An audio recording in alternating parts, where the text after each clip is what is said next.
Congratulations to the class of 2020. Whether you're graduating high school, college, or graduate school, it is a huge accomplishment that should not go unnoticed. Having been dubbed the Corona class of 2020, it is hard to celebrate our achievements in the traditional way. Millions of students are missing out on being able to walk across the stage, proudly collect their diploma in front of loved ones, and hear words of wisdom from inspiring commencement speakers. As a 2020 graduate from the University of Michigan, I was unable to graduate in the big house, as each class before me was able to. We missed out on graduation parties and senior traditions. However, my roommates and I made sure to make the most of our last few months together. There were certainly some challenges as well. I never got to say goodbye to many of the friends, classmates, and teachers that contributed to my college journey. I didn't get that traditional last class ever feeling, where my fellow seniors and I would clap for our teachers and experience bittersweet feelings of excitement, relief, and sadness. I didn't get that immense sense of community, being able to sit alongside my 6,000 graduating classmates, many of whom I hadn't met but shared a deep connection with. Students around the world held makeshift graduations, wrote their own commencement speeches, and congratulated each other. The roadblocks that hit the class of 2020 in celebrating our accomplishments did not stop my housemates and me. Amazingly, our little ceremony in our front yard actually ended up in the spotlight in the New York Times. On the day of our scheduled graduation, we held a ceremony to commemorate this milestone. Our parents supported us from across the country in a Zoom call with all of our families, and we thanked them for their endless support throughout our college careers. As one of my friend's mothers eloquently puts it in the article, it provided that closure you need psychologically to move from one chapter to the next. Next, we turned our porch into the stage, decked out in our school colors, and created rows of chairs for our 10-person audience. A few of us gave speeches, reminiscing on our 4 years together, expressing gratitude for the school and everyone that helped us along the way, and looking ahead to what our futures hold. We created diplomas with old notebook paper, wrapped in maize and blue ribbon. We took turns presenting these diplomas to each other. While this wasn't the college graduation I could have ever thought I would experience, we made the most of the situation at hand.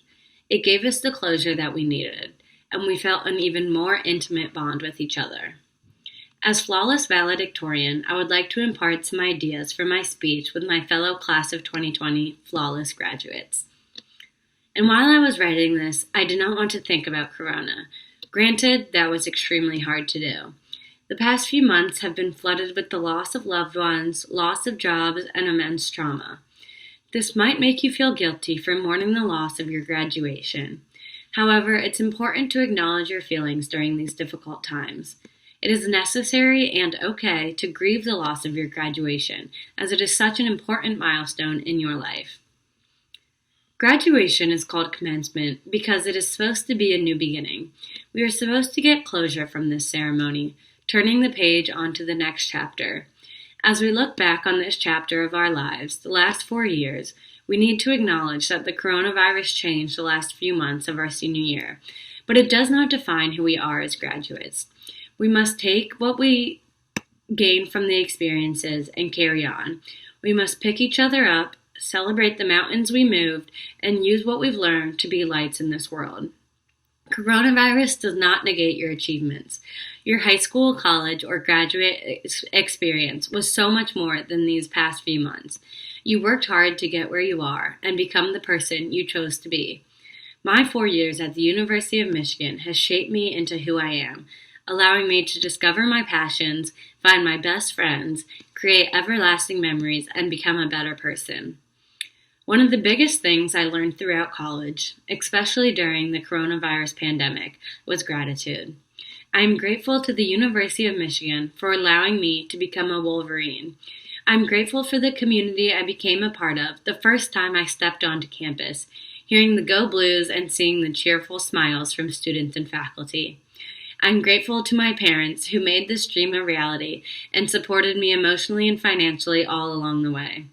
I am grateful for my teachers and advisors who taught me to look at the world in new ways. They taught me to question the injustices we face, to be open to other world views, and to be the change I want to see in the world. I'm grateful to my amazing best friends who help me to be the most flawless version of myself, who pick me up when I'm down, and who define my college experience. I'm grateful to my fellow American Foundation for Suicide Prevention Club members who work tirelessly every day to spread the message that you are loved, your life is worth living, and you are not alone. I'm grateful to my flawless family for teaching me the value of hard work, time management, self-care, and mental health. I urge you to take this time to reflect on yourself. What are you grateful for in these challenging times? How did your high school or college experience shape you? What will you take with you as you continue on to the next stage of life? We live in a time where information is constantly at our fingertips. If we don't know something, we can usually Google it, text someone for the answer, or turn on the TV. However, we now face a different kind of reality. We don't know what the future holds. We don't know how many lives this virus will take, when we will be able to safely hug our grandparents again, or when this public health crisis will be a worry of the past. You may not know what your freshman year of college will look like, whether you'll have in-person classes, live in a dorm, or be able to go to the dining hall with newfound friends. You may not know what job you'll have in a few months or a few years. You may not know what city you'll choose as your new home. I see this unknown as a blessing in disguise. We can only control what we can control. We need the serenity to accept the things we can't change, the courage to change the things we can, and the wisdom to know the difference. So, be courageous, confident, and wise as we enter into the great unknown. Open yourselves up to new people, places, experiences, and possibilities. To the class of 2020, I congratulate you once again. We did it. We made it. You, as your flawless self, have accomplished something great. You deserve this, and that is something that no one can take away from you.